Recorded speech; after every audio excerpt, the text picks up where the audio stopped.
If you need any Xbox or PlayStation codes or any cheap PC games, check the referral link in the description down below. It'll take you to G2A, and you can use the code CHES at checkout for an extra discount.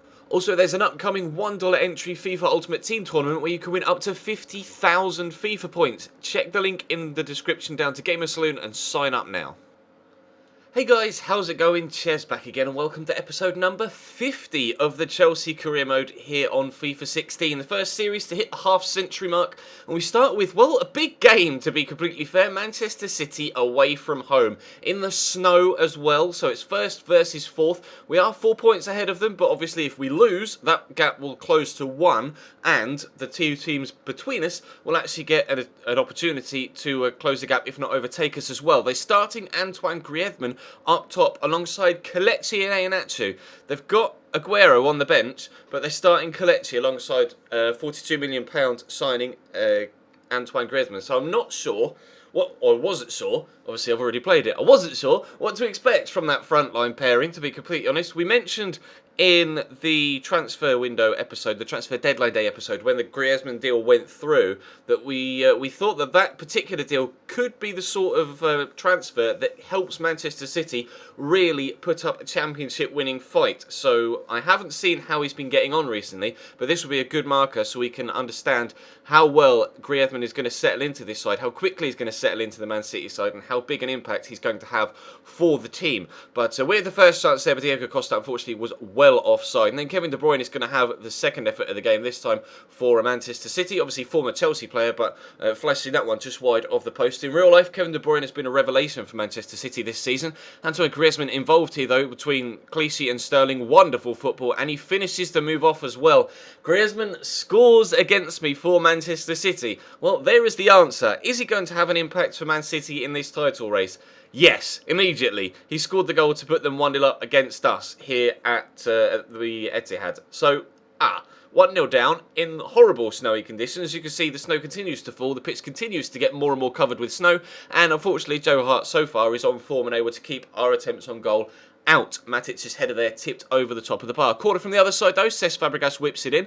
It's going to drop on the edge of the box here to David Alaba, who's going to have a shot with his right foot, not his left, which is obviously his best foot to have a shot on, and unfortunately it was a simple save for Joe Hart down low. Paul Pogba though is going to get a good turn in here on the edge of the box. You can see the man free on the edge, it's Gareth Bale. He's going to give it a good old whack with his left foot. Well saved by Joe Hart, but unfortunately the man following up couldn't quite get there in time, and we aren't able to get ourselves an equaliser just yet. Bale with a corner though, drills it to the edge of the box to Cesc.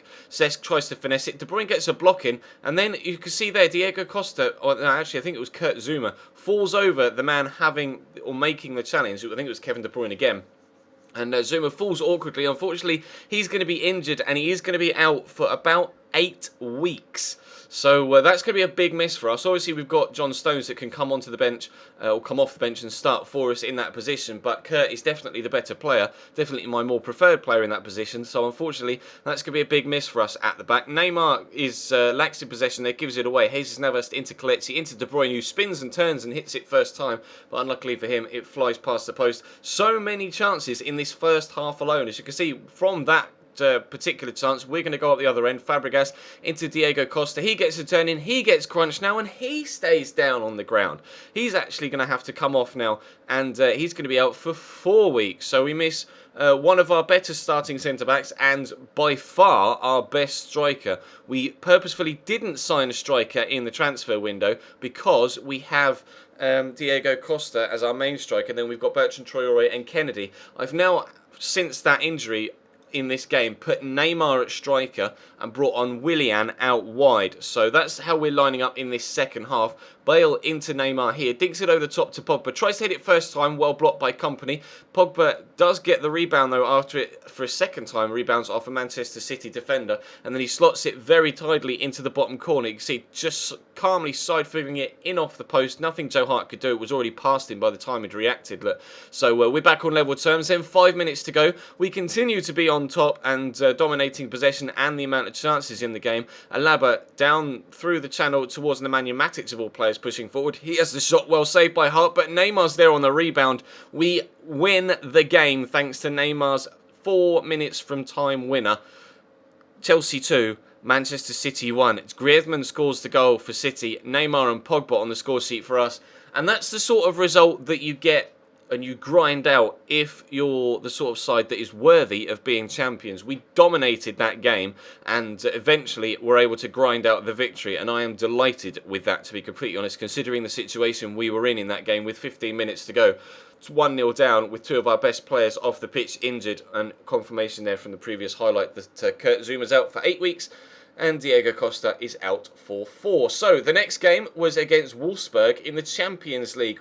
This one, though, came just 3 days after the game against Manchester City, so it was a bit of a rotation side that started. Schürrle having the free kick here from the edge of the box, and Julian Drax, I think it was, with the header, hitting the woodwork. Ruben Loftus-Cheek couldn't keep it in, and sadly for Wolfsburg, they weren't able to get themselves the lead there. Now, if you remember from the Wolfsburg series, we actually ended up playing Chelsea in the group stage of the Champions League, and it just so happens that after we've gotten out of the group stage with Chelsea in this series, we've got Wolfsburg. So I don't know whether that's scripting or whether that's just fate between the two sides, but we've got them here in the knockouts. We are on top, though. They had that first chance. Now, Kennedy, unfortunately, couldn't quite keep that one down, kind of got too far underneath the ball with the strike and lifted it over the top of the bar. But we're still in the first half, just stoppage time about to come to a close. Willian on the ball, thanks to being played in by Ramirez, and he's found again by the right back Mario Gaspar, but Naldo gets in a good block. And this Wolfsburg side is pretty much similar to the side that we started out the series with.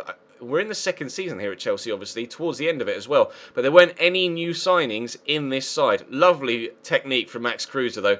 I almost wanted that to go into the back of the net. The way he flicked it over his head, and then wonderful technique on the volley as well. But then they get a free kick here on the hour mark. Schürrle to take it. There's the first new signing that we've seen here at Wolfsburg. Dusan Tadic onto the pitch for the side from Germany. Obviously brought him from Southampton. Nathan on the ball, though, here. 5 minutes to go. Out wide to Kennedy. Had the shot earlier on that was rather poor, so decided to try and pass it off this time. Ramirez, good feet, gets into Ruben Loftus-Cheek. Around the corner to Bertrand Traore, who is left-footed, but on his right foot, he fires that into the bottom corner with just 3 minutes to go to give us the 1-0 lead that looked like it was going to give us a win in this first leg. Obviously at home, away goals will be a big draw for either of the away side in either leg, and Julian Draxler is going to get them one here with a great strike, in fairness, from the edge of the box.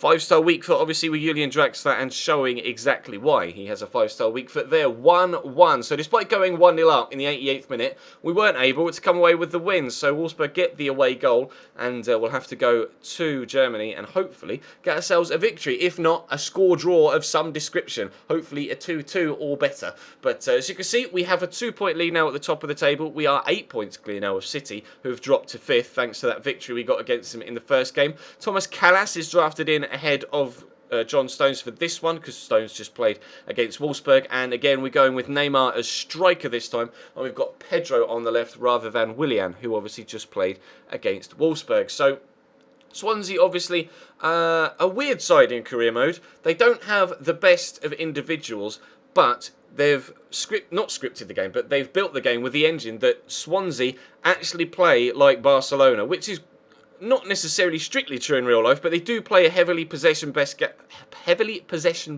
game, and that is exactly what they did here against me. I think in the first half alone, they had something like 63% possession. I just couldn't get it off them. They were passing it about like they were being managed by Pep Guardiola. You can see here the speed of which it's being pinged about the pitch. Ed Air with the shot eventually, and Courtois gets the save in, and then we, for some reason, didn't get a free kick there. He was able to chase it down and, continue the chance. But luckily for us, when there was a foul at the other end on Pedro, it was given, and it was in the penalty area this time at the opposite end of the pitch, and we get a penalty. Thank you very much for giving away that foul. Carl Norton nowhere near the ball, so you can see there, just takes Pedro clean out. That's definitely a pen. Neymar steps up and buries it. Keeper went the right way, which made me a little bit nervous for a split second, but we do get the 1-0 lead just before half-time, and hopefully this time we can hold on to a 1-0 lead. Pogba being played through here down the right-hand side. Not absolutely rapid Pogba, he's fast enough, but not fast enough to race away from people. But Bale, unstoppable. He didn't even deserve to get to the first ball from Pogba because the defender was there. He just barged his way past him and then powered in between two players, and a gorgeous little finesse finish. Bale is too good in career mode. He just is. It's a fact. He's so good on FIFA 16. It's just not fair on the CPU. Lovely effort there by Andre Ayew that, unluckily for him, is well saved by Thibaut Courtois, who then makes the most ridiculous decision I've ever seen to come and try and claim that corner. Ashley Williams rises, I think it was, with the header, and unfortunately we get pegged back to 2-1. Matic so play through here to Victor Moses, who's come off the bench. Great block though by Fernandez to stop us from getting a 3-1 lead and a 2-goal advantage again. Gone out for a corner though. They just scored from a corner. Can we do the same? Our keeper made a horrendous decision to come and claim it, as does theirs. Fabianski gets nowhere near it, and that is one hell of a leap from Raphael Varane to give us that 3-1 and 2-goal advantage again in stoppage time. So obviously Swansea weren't going to get themselves a goal back, or even 2 goals back to get themselves a point. So we get 3 points from that one as well. So a 3-1 win in the league, a 2-1 win in the league, and unfortunately a 1-1 draw in the Champions League. But at least we have the second leg to come where we can rectify that. And we are 2 points clear at the top still. A further 3 points clear of Everton, and a further 3 points clear of Spurs, although they do have a game in hand. Unfortunately, Liverpool still outside the relegation zone with a game in hand, although they are only now 1 point off the drop. So it's going to be nervous times for Liverpool over the last 10 games or so, but we're in prime position to go and win the Barclays Premier League, and hopefully we can do just that in this second season. But that's going to bring today's episode to a close, guys. Thank you very much for watching. Drop the video a like if you enjoyed, of course. Subscribe if you haven't already. Check the channel page for anything you may have missed. Check all the links on screen and in the description to my social media sites: Twitter, Twitch, Instagram and Facebook, and obviously the merchandise store as well. But for now, I will see you next time.